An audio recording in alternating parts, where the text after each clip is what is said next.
तो last part में Jiren और टोपो बीरस के प्लेनेट पे आए थे और उन्होंने सेयंस के ऊपर हमला किया था, क्योंकि उन्हें लगा था कि सेयंस ही ने प्राइड ट्रूपर्स को मारा है। लेकिन एंड में हमें पता चला था कि प्राइड ट्रूपर्स को और किसी ने नहीं बल्कि जिरेन ने ही मारा था। अब उसके आगे, लेकिन उससे पहले तुम वीडियो को लाइक करो, और अगर तुम्हें ऐसे ही स्टोरीज़ और मूवीज़ देखना पसंद है तो चैनल को भी सब्सक्राइब कर देना, ताकि आगे आने वाली वीडियोस तुम्हें सबसे पहले मिल सकें। खैर, तो गोकू वजीटा बीरस और वीस बीरस के प्लेनेट पे ही होते हैं और बातचीत कर रहे होते हैं।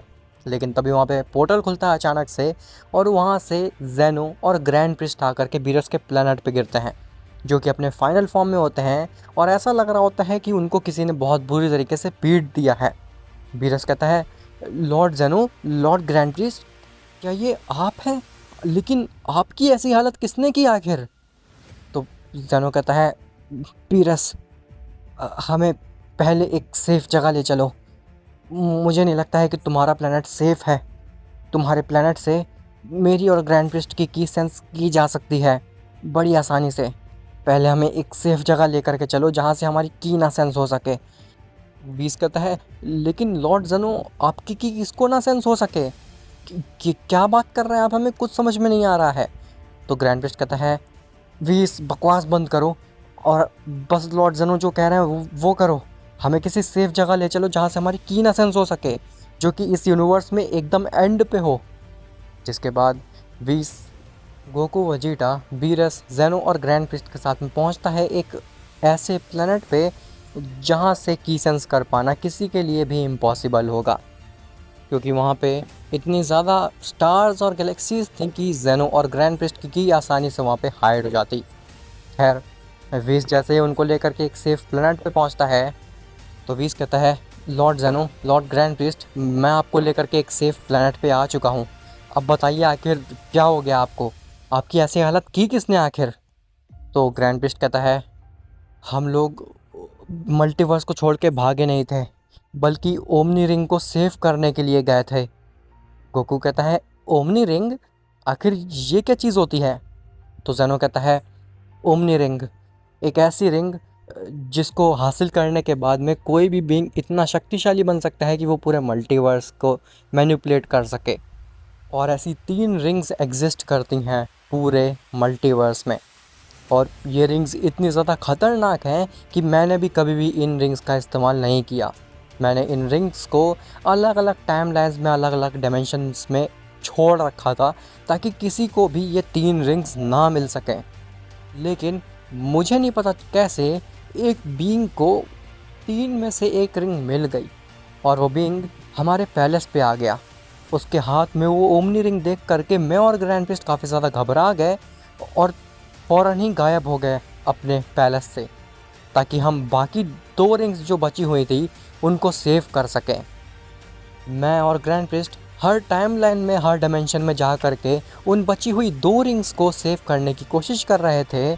लेकिन उस बीइंग ने, जिसके पास में ओमनी रिंग थी, उसने हमें किसी तरीके से ढूंढ लिया और हमें बहुत ही बुरी तरीके से बीट कर दिया। मैंने और ग्रैंड प्रिस्ट ने पूरी कोशिश करी उस बीइंग को रोकने की, लेकिन उसकी ओमनी रिंग की वजह से हम उसे नहीं हरा पाए। जिसके बाद मैं और ग्रैंड प्रिस्ट तुरंत भाग करके यहाँ पे आ गए। बीरस कहता है, लेकिन लॉर्ड जेनो, लॉर्ड ग्रैंड प्रिस्ट, आखिर उस बीइंग को वो रिंग मिली कहाँ से, और आखिर वो बीइंग है कौन? तो जेनो कहता है, उसके बारे में हमें भी कुछ नहीं पता है।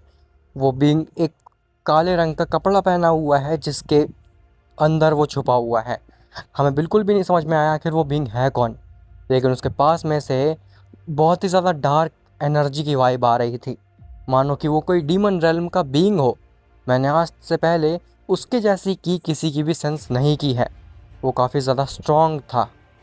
वजीटा कहता है, कैकरॉट, लेकिन जिस सेयन ने, या फिर सेयन जैसे दिखने वाले बीइंग ने मेरे और ब्रोली के ऊपर हमला किया था, उसके पास ना ही कोई रिंग थी और ना ही वो किसी काले कपड़ों को पहने हुए था। इसका मतलब है कि जिस सेयन जैसे दिखने वाले बीइंग ने हमारे ऊपर हमला किया था और प्राइड ट्रूपर्स के ऊपर हमला किया था, वो दूसरा बीइंग है। और जिसके बारे में लॉर्ड जेनो और लॉर्ड ग्रैंड प्रिस्ट बात कर रहे हैं, जो कि हमारे मल्टीवर्स के लिए थ्रेट है, वो दूसरा बीइंग है। गोकू कहता है, लेकिन ऐसा भी तो हो सकता है कि वो लोग ऑलरेडी मिले हुए हों, वो सेयन और वो बीइंग जिसके पास में ओमनी रिंग है। तभी ब्रोली कहता है, हाँ मुझे भी लगता है कि कैकारॉट एकदम ठीक कह रहा है, वो सेयन डेफिनेटली उस बीइंग के साथ में मिला हो सकता है। और हाँ गाइस, मैंने शायद से मिस्टेक कर दी पीछे, मैंने ब्रोली का नाम नहीं लिया इस पार्ट में, जबकि ब्रोली भी बीरस के प्लेनेट पे ही था। खैर, वहीं दूसरी तरफ जेनो की पैलेस पे बेलमोंट पहुंचता है और वो जेनो की कुर्सी के पास जा कर के बाव करने लगता है। बेलमोंट कहता है, लॉर्ड आप जैसा कह रहे हैं मैं वैसा कर रहा हूँ, क्या अब तो मैं इस मल्टीवर्स का ओमनीपोटेंट बन पाऊँगा ना। तभी जो जेनो की चेयर पर बैठा हुआ बीइंग होता है वो एकदम सेम होता है जैसा कि जेनो ने एक्सप्लेन किया था। उस बीइंग के हाथ में एक रिंग होती है, वो बीइंग एक काले कलर के क्लोथ्स को पहने हुए था जिसमें उसकी आइडेंटिटी छुप रही थी। तो बीइंग कहता है, हाँ अगर ये मल्टीवर्स रहा तो। खैर, अब मुझे लगता है कि तुम्हें आगे का काम भी शुरू कर देना चाहिए, मैंने जैसा तुम्हें बताया है तुम्हें वैसा ही करना है, समझ में आई मेरी बात। तो बेलमोंट कहता है, जी लॉर्ड, आप जैसा बताए हैं वैसा ही होगा, मैं ओमनीपोटेंट बनने के लिए कुछ भी कर सकता हूँ, फिर चाहे मुझे उस ग्रैंड प्रिस्ट और जेनो को बिट्रे ही क्यों ना करना पड़ जाए। तो वो बीइंग कहता है, शाबाश, अगर तुम इसी तरीके से लॉयल रहोगे मुझसे तो तुम बहुत आगे जाओगे, अब जाओ यहाँ से। जिसके बाद बेलमोंट जेनो की पैलेस से निकल जाता है अपने यूनिवर्स 11 के लिए। तो बेलमोंट जेनो के पैलेस से सीधा निकल जाता है यूनिवर्स 11 के लिए। वहीं यूनिवर्स 11 में मार्गरेटा वीस से कांटेक्ट करने की कोशिश कर रही होती है अपने स्टाफ के थ्रू, क्योंकि उसे बेलमोंट की असलियत बतानी थी वीस को। लेकिन वीस तो ऑलरेडी काफ़ी ज़्यादा बिजी था लॉर्ड जेनो और लॉर्ड ग्रैंड प्रिस्ट में, इसीलिए वीस इग्नोर करता है अपने स्टाफ को। मार्गरेटा कहती है, ये वीस आखिर रिस्पॉन्ड क्यों नहीं कर रहा है मुझे इसे लॉर्ड बेलमोंट की सारी हरकतें बतानी हैं, जो कुछ भी वो करने की कोशिश कर रहे हैं, लेकिन ये वीस का बच्चा आखिर कर क्या रहा है ऐसा जो कि ये मेरे से बात नहीं करना चाहता। तभी वहाँ पे बेलमोंट आता है। बेलमोंट कहता है, क्या हुआ मार्गरेटा, तुम आखिर अपने स्टाफ के साथ में क्या कर रही हो। तो मार्गरेटा कहती है, ओ लॉर्ड बेलमोंट, आप वापस आ गए, आप कुछ जल्दी ही वापस नहीं आ गए। बेलमोंट कहता है, हाँ लेकिन उससे तुम्हें क्या फ़र्क पड़ता है, तुम आखिर अपने स्टाफ के साथ क्या कर रही थी। तो मार्गरेटा कहती है, कुछ नहीं लॉर्ड बेलमोंट, मैं तो बस अपने स्टाफ को थोड़ा सा साफ़ कर रही थी, क्योंकि काफ़ी समय से मैंने इसकी केयर नहीं करी थी। बेलमोंट कहता है, ओह ठीक है, वेल तो जिरन कहाँ पे है, मुझे उससे बहुत ज़रूरी काम है, जल्द से जल्द उसको मेरे प्लेनेट पर बुलाओ। मार्गरेटा कहती है, जी लॉर्ड बेलमोंट, जैसा आप कहें, मैं अभी जिरन को इस प्लेनेट पर बुलाती हूँ। खैर, वहीं यूनिवर्स 7 में गोकू पूछता है जेनो और ग्रैंड प्रिस्ट से कि लॉर्ड, मैं वजीटा और ब्रोली आपकी कैसी हेल्प कर सकते हैं। तो जेनो कहता है, गोकू तुम्हें कैसे भी करके उस बीइंग को रोकना होगा बाकी की 2 रिंग्स हासिल करने से, क्योंकि अगर उसने वो 2 रिंग्स भी हासिल कर ली तो फिर उसे रोक पाना एकदम ही इम्पॉसिबल सा हो जाएगा। इसीलिए तुम लोग कुछ भी करो, बस उस बीइंग के पास में वो 2 बची हुई रिंग्स नहीं पहुंचनी चाहिए। गोकू कहता है, लेकिन लॉर्ड जेनो, हमें तो उस रिंग के बारे में कुछ पता ही नहीं है, तो फिर आखिर हम कैसे ही उस रिंग को प्रोटेक्ट करेंगे। जेनो कहता है, गोकू, ब्रोली, वजीटा, मैं तुम लोगों को अपनी कुछ ओमनी पावर्स दे देता हूँ, ताकि तुम लोग भी अलग अलग टाइमलाइंस और डायमेंशंस में घूम सको, जिसकी मदद से तुम हर टाइमलाइन और डायमेंशन में जा सको और वहाँ जा करके रिंग को खोज सको। बीरस कहता है, लेकिन लॉर्ड जेनो, अगर आप अपनी ओमनी पावर्स को इन मॉर्टल को दे देंगे तो फिर इनकी मॉर्टल शरीर झेल ही नहीं पाएगा उस पावर को और ये मारे जाएंगे। तो जेनो कहता है, तुम उसकी चिंता बिल्कुल मत करो बीरस, ऐसा कुछ भी नहीं होने वाला है। वो ओमनी पावर्स इन मॉर्टल्स को तब तक इफेक्ट नहीं करेगी जब तक ये मॉर्टल्स उस ओमनी पावर का इस्तेमाल करके कुछ ऐसी फॉर्म्स या फिर एनर्जी को अचीव करना ना चाहें जो कि मॉर्टल्स अचीव नहीं कर सकते हैं। गोकू कहता है, लेकिन लॉर्ड जेनो, अगर हम उस ओमनी पावर का इस्तेमाल से और ज़्यादा पावरफुल बनना चाहें या फिर कोई नई फॉर्म अचीव करना चाहें तो फिर हमारे साथ क्या होगा। तो ग्रैंड प्रिस्ट कहता है, अगर तुम ऐसा करने की सोच रहे हो तो हो सकता है कि तुम लोग मारे जाओ, क्योंकि तुम्हारा मॉर्टल शरीर बना ही नहीं है ओमनी पावर्स को झेलने के लिए। तुम्हें याद है ना गोकू, जब तुम मास्टर अल्ट्रा इंस्टिंक्ट में ट्रांसफॉर्म हुए थे उसके बाद में तुम्हें कितना पेन हुआ था? गोकू कहता है हाँ, वो पेन को मैं आज तक नहीं भूल पाया हूँ। वो पेन तो बहुत ही ज़्यादा ख़तरनाक था। उससे ज़्यादा ख़तरनाक पेन मैंने आज तक किसी भी फाइट में नहीं महसूस किया था। तो जेनो कहता है तुम्हें उससे भी कई गुना ज़्यादा ख़तरनाक पेन फील होगा जिससे कि तुम एवेंचुअली मारे जाओगे। इसीलिए मैं जो तुम्हें ओमनी पावर्स देने वाला हूँ उसका तुम तीनों सोच समझ के इस्तेमाल करना। अगर तुम उस ओमनी पावर्स का गलत इस्तेमाल करना चाहो या फिर अपनी लिमिटेशन से आगे जा कर के कुछ करना चाहो तो फिर वो चीज़ पॉसिबल नहीं हो पाएगी तुम्हारे लिए। ऐसा बोल करके जेनो अपने दोनों हाथ उठाता है जिससे कि वो गोकू, वेजिटा और ब्रोली इन तीनों के अंदर ही अपनी थोड़ी सी ओमनी पावर्स को ट्रांसफ़र कर देता है। जैसे ही जेनो उन तीनों के अंदर अपनी थोड़ी सी ओमनी पावर्स दे देता है तभी ब्रोली कहता है क्या अब हमारे पास ओमनी पावर्स आ गई? लेकिन मुझे तो कुछ भी स्ट्रांग नहीं फील हो रहा है। तो जेनो कहता है कैसे ही होगा, तुम लोगों के पास ओमनी पावर्स आई हैं। तुम लोग इतने पावरफुल हो ही नहीं कि उसकी एनर्जी को यूज़ कर सको या फिर सेंस कर सको, इसीलिए तुम्हें वीक महसूस हो रहा है। लेकिन तुम लोग पहले से काफ़ी स्ट्रांग बन चुके हो। तभी गोकू बीरस के गट पे एक पंच मार देता है जो कि काफ़ी ज़्यादा खतरनाक होता है। बीरस ज़मीन में गिर जाता है। गोकू कहता है हाँ ब्रोली, हमें महसूस नहीं हो रहा है, हम स्ट्रांग बन चुके हैं, लेकिन लॉर्ड बीरस की हालत देख करके तो ऐसा लग रहा है कि अब मेरे पंच में पहले से भी कई गुना ज़्यादा जान आ गई है। तभी बीरस खड़ा होता है और कहता है ये कैसा पंच था आखिर? ऐसा पंच तो आज तक मैंने किसी गॉड से भी नहीं खाया है। तुम्हारा पंच इतना ज़्यादा पावरफुल कैसे हो गया अचानक से? ग्रैंड पिश कहता है ये सब लॉर्ड जेनो का कमाल है, उनकी ओमनी पावर्स का कमाल है। खैर गोकू, वेजिटा, ब्रोली, अब तुम तीनों ही जा सकते हो अलग अलग टाइम लाइन्स में और डायमेंशंस में और जा करके उन रिंग्स को ढूंढ सकते हो। तभी ब्रोली कहता है गोकू, वेजिटा, तुम लोग अलग अलग टाइम लाइन्स और डायमेंशन में जाओ, मैं यूनिवर्स 7 में रह करके यहाँ की रक्षा करूँगा। गोकू कहता है रक्षा? लेकिन किससे? तो ब्रोली कहता है तुम भूल गए उस सेयन जैसे दिखने वाले बीइंग से जो कि मेरे और वेजिटा के ऊपर हमला कर चुका है और उसने प्राइड ट्रूपर्स को भी मार दिया है।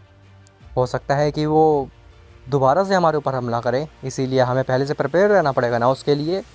तो वेजिटा कहता है कैकारॉट, ब्रोली एकदम ठीक कह रहा है, उसे यूनिवर्स 7 में ही रहना चाहिए, मैं और तुम जा करके उन रिंग्स को ढूंढेंगे। लेकिन लॉर्ड जेनो, आखिर हम लोग अलग अलग टाइमलाइंस और डायमेंशन में जा कैसे सकते हैं? तो जेनो कहता है अब क्योंकि तुम्हारे पास ओमनी पावर्स आ चुकी हैं तो तुम किसी भी टाइमलाइन और डायमेंशन में इंस्टेंट ट्रांसमिशन कर सकते हो। गोकू, तुम कोशिश करके देख लो चाहो तो। गोकू कहता है जी लॉर्ड जेनो। जिसके बाद में गोकू इंस्टेंट ट्रांसमिशन करने की कोशिश करता है और वो वाकई में किसी दूसरे डायमेंशन में पहुंच जाता है। गोकू अपनी आंखें खोलता और कहता है ये मैं आखिर किस डायमेंशन में आ गया? लॉर्ड जेनो ने तो एकदम ठीक कहा, मैं इंस्टेंट ट्रांसमिशन की मदद से अब अलग अलग डायमेंशन और टाइमलाइन में जा सकता हूँ, लेकिन मुझे इस चीज़ पे कंट्रोल पाना होगा क्योंकि मैं किस डायमेंशन में हूँ उस चीज़ के ऊपर मेरा बिल्कुल भी कमांड नहीं है। खैर अब मुझे मल्टीवर्स में वापस चलना चाहिए। जिसके बाद में गोकू दोबारा से इंस्टेंट ट्रांसमिशन करता है तो वो मल्टीवर्स की जगह किसी दूसरे डायमेंशन में पहुंच जाता है। ऐसा गोकू बार बार करने लगता है लेकिन वो अपने मेन मल्टीवर्स में पहुंच ही नहीं रहा होता है, वो हर बार किसी दूसरे डायमेंशन में पहुंच जाता है। गोकू कहता है शिट, ये तो बहुत बड़ी प्रॉब्लम हो गई है, मैं अपने मल्टीवर्स में पहुंच ही नहीं पा रहा हूँ क्योंकि मुझे इनकी की ही नहीं सेंस हो रही है। अब मैं क्या करूँगा? क्या मैं इन डायमेंशन में स्टक हो चुका हूँ? नहीं, ऐसा नहीं हो सकता। इसके बाद गोकू अपना पूरा ध्यान लगा करके अपने मल्टीवर्स की सेंस करने की कोशिश करता है और इस बार गोकू का लक काम कर जाता है क्योंकि गोकू अपने मल्टीवर्स की को सेंस कर लेता है और वो तुरंत इंस्टेंट ट्रांसमिशन करके पहुंच जाता है वेजिटा के पास में। गोकू कहता है लॉर्ड जेनो, ये चीज़ तो कुछ ज़्यादा ही टफ़ है, मैंने तो काफ़ी कोशिश करी मेन मल्टीवर्स में वापस आने की लेकिन मैं बार बार भटक जा रहा था। जेनो कहता है मुझे पता है ये चीज़ काफ़ी ज़्यादा टफ़ है, लेकिन गोकू समय के साथ साथ तुम इस चीज़ को भी मास्टर कर लोगे, मुझे तुम्हारे ऊपर पूरा भरोसा है। खैर अब तुम लोग अलग अलग डायमेंशन में और टाइमलाइन में जा करके उन रिंग्स को ढूंढो। गोकू कहता है शुक्रिया लॉर्ड जेनो, आपने मेरे ऊपर इतना भरोसा जताया। इसके बाद गोकू और वेजिटा दोनों ही निकल जाते हैं दूसरे डायमेंशन में उस रिंग की खोज में। खैर वहीं ब्रोली को सेंस हो जाता है कि टोपो दोबारा से यूनिवर्स 7 में आया है। ब्रोली कहता है, लॉर्ड बीरस, एक मिनट, मुझे थोड़ा सा काम याद आया, मैं आपसे थोड़ी देर में मिलता हूँ। ऐसा बोल करके ब्रोली भी वहाँ से चला जाता है। बीरस के प्लेनेट पे टोपो आता है, जो कि कहता है, ये प्लेनेट आखिर खाली क्यों है? गोकू, वजीटा और इस यूनिवर्स के डिस्ट्रॉयर कहाँ पे गए? तभी वहाँ पे ब्रोली आता है और कहता है, हाँ, तो तुम आ गए इस यूनिवर्स में वापस। खैर, तो तुमने क्या इन्फॉर्मेशन गैदर की है? क्या बाकी यूनिवर्सेस में भी उस सेन ने कुछ हमला किया है या फिर किसी मॉडल को मारा है? तो टोपो कहता है, पहले मुझे ये बताओ, आखिर गोकू वजीटा कहाँ पे हैं और इस यूनिवर्स के डिस्ट्रॉयर कहाँ पे हैं? तो ब्रोली कहता है, वो चीज़ तो मैं तुम्हें नहीं बता सकता हूँ। वो जहाँ कहीं भी हैं और जो कुछ भी कर रहे हैं इस मल्टीवर्स के सेफ्टी के लिए ही कर रहे हैं। तुम बस ये बताओ कि क्या बाकी यूनिवर्सेस में भी ऐसा ही कुछ हुआ है? क्या बाकी यूनिवर्सेस के भी मॉर्टल्स मारे गए हैं उस सेन के द्वारा? तो टोपो कहता है, नहीं, ये चीज़ काफ़ी ज़्यादा स्ट्रेंज है। मैं हर यूनिवर्स में गया, लेकिन और किसी भी यूनिवर्स में मॉर्टल्स को नहीं मारा गया है। ये चीज़ तो कुछ ज़्यादा ही वियर्ड है। मुझे लगता है कि वो जो कोई भी मॉर्टल है जिसने मेरे प्राइड ट्रूपर्स के साथियों को मारा और तुम्हारे और वजीटा के ऊपर हमला किया, वो यूनिवर्स 11 और 7 के मॉर्टल्स को काफ़ी अच्छे तरीके से जानता होगा, क्योंकि यूनिवर्स 11 और 7 के मॉर्टल्स ही सबसे ज़्यादा स्ट्रॉन्गेस्ट हैं। ब्रोली कहता है, तुम ठीक कह रहे हो। खैर, फ़िलहाल के लिए तुम अपने यूनिवर्स पर जा सकते हो। अगर हमें तुमसे कोई और काम होगा तो हम तुम्हें बता देंगे। टोपो कहता है, ठीक है, अगर तुम्हें और कोई भी इन्फॉर्मेशन या फिर मेरी मदद चाहिए हो तो बस मार्गरीटा को एक बार कांटेक्ट कर लेना। ऐसा बोल करके टोपो भी वहाँ से चला जाता है। खैर, वहीं यूनिवर्स 11 में डिस्ट्रॉयर के प्लेनेट पे पहुँचता है जिरेन, और वो बेलमोड के पास पहुँच के कहता है, लॉर्ड बेलमोड, क्या आपने मुझे याद किया? लॉर्ड मार्गरीटा मुझसे कह रही थी कि आपने मुझे बुलाया है। तो बेलमोड कहता है, हाँ जिरेन, अब समय आ चुका है हमें अपने आगे के प्लान को एग्जीक्यूट करने का। जिरेन कहता है, लॉर्ड बेलमोड, आपको नहीं लगता है कि अभी बहुत जल्दी हो रही है, हमें थोड़ा सा वेट करना चाहिए? तो बेलमोड कहता है, नहीं, मैंने बहुत वेट कर लिया है, अब और ज़्यादा इंतज़ार मेरे से नहीं होगा, और यही सही मौका है उस प्लान को एग्जीक्यूट करने का। तुम बस मेरी बात मानो, जैसा मैंने तुम्हें बताया है तुम्हें बस वैसा ही करना है। समझ में आई मेरी बात? तो जिरेन कहता है, जी लॉर्ड, जैसा आप कहें। ऐसा बोल करके जिरेन बेलमोड के पैलेस से निकल जाता है बेलमोड के बताए हुए काम को करने के लिए, और बेलमोड ज़ोरों से हंसने लगता है, लेकिन मार्गरेटा काफ़ी ज़्यादा घबराई हुई होती है। खैर, वहीं गोकू और वजीटा अलग अलग डायमेंशन में इंस्टेंट ट्रांसमिशन करके जा रहे होते हैं, लेकिन उन्हें किसी भी डायमेंशन में रिंग्स के बारे में तो नहीं पता चल रहा होता है। गोकू कहता है, वजीटा, हम लोग लिटरली काफ़ी सारे डायमेंशन छान चुके हैं, लेकिन स्टिल अभी तक हमें कोई भी रिंग के नामो निशान तक नहीं मिले हैं। वजीटा कहता है, कैकरॉट, हमें हार नहीं माननी चाहिए, ये हमारे मल्टीवर्स की सेफ्टी का सवाल है। तभी वहाँ पे एक पोर्टल खुलता है और उस पोर्टल से एक हाथ निकल के आता है, जो कि काफ़ी ज़्यादा बड़ा होता है, इतना ज़्यादा बड़ा कि वो हाथ गोकू वजीटा दोनों को ही ग्रैब कर लेता है और उस पोर्टल के थ्रू खींच लेता है। गोकू और वजीटा अपने आप को छुड़ाने की कोशिश करते हैं, लेकिन पता नहीं आखिर अचानक से गोकू और वजीटा अनकॉन्शियस होकर के बेहोश कैसे हो जाते हैं। अब आखिर जिसने गोकू और वजीटा को खींचा, क्या वो कोई बीइंग है या फिर कुछ और आखिर क्या मल्टीवर्स को बचाया जा सकता है उन रिंग्स को हासिल करके, या फिर वो बीइंग उन दोनों रिंग्स को हासिल कर लेगा और मल्टीवर्स को दबा? पहले ये सब तो तुम्हें पता चलेगा नेक्स्ट पार्ट में। और हाँ गाइज़, अब मुझे तुम लोगों को एक इम्पॉर्टेंट बात बतानी है, वो है मूवी से रिलेटेड। वो ये कि मुझे माफ़ करना, लेकिन मूवी थोड़ी सी डिले हो जाएगी। उसका रीज़न था ये जो फेस्टिवल आया दिवाली, उसमें मुझे बिल्कुल भी समय नहीं मिल पाया अपनी मूवी पे वर्क करने का, और दिन भर दिन मेरा काम बढ़ता चला गया, जिसकी वजह से मुझे अब एक्स्ट्रा मेहनत करनी पड़ेगी मूवी के ऊपर, लेकिन स्टिल मूवी लेट हो जाएगी। तो पहले मैं कह रहा था कि मैं 8 तारीख को या फिर 9 तारीख को मूवी अपलोड कर दूंगा, लेकिन अब मुझे लगता है कि मूवी अपलोड हो पाएगी 12 नवंबर को। तो मुझे माफ़ कर देना कि मैंने मूवी को 4 दिन डिले कर दिया, लेकिन इसके अलावा मेरे पास कोई ऑप्शन नहीं था। अगर मैं जल्दीबाजी में मूवी बनाता तो हो सकता था कि मूवी थोड़ी सी गड़बड़ हो जाती, मेरे से मिस्टेक्स हो जाती और तुम लोगों को उतना मज़ा नहीं आता। मैंने कुछ दिन डिले इसलिए कर दिया ताकि मैं एकदम मस्त मूवी बना सकूं। तो उम्मीद करता हूं कि तुम मेरी बात को समझ पाओगे और मिलते हैं तुमसे नेक्स्ट पार्ट में। तब तक के लिए बाय बाय।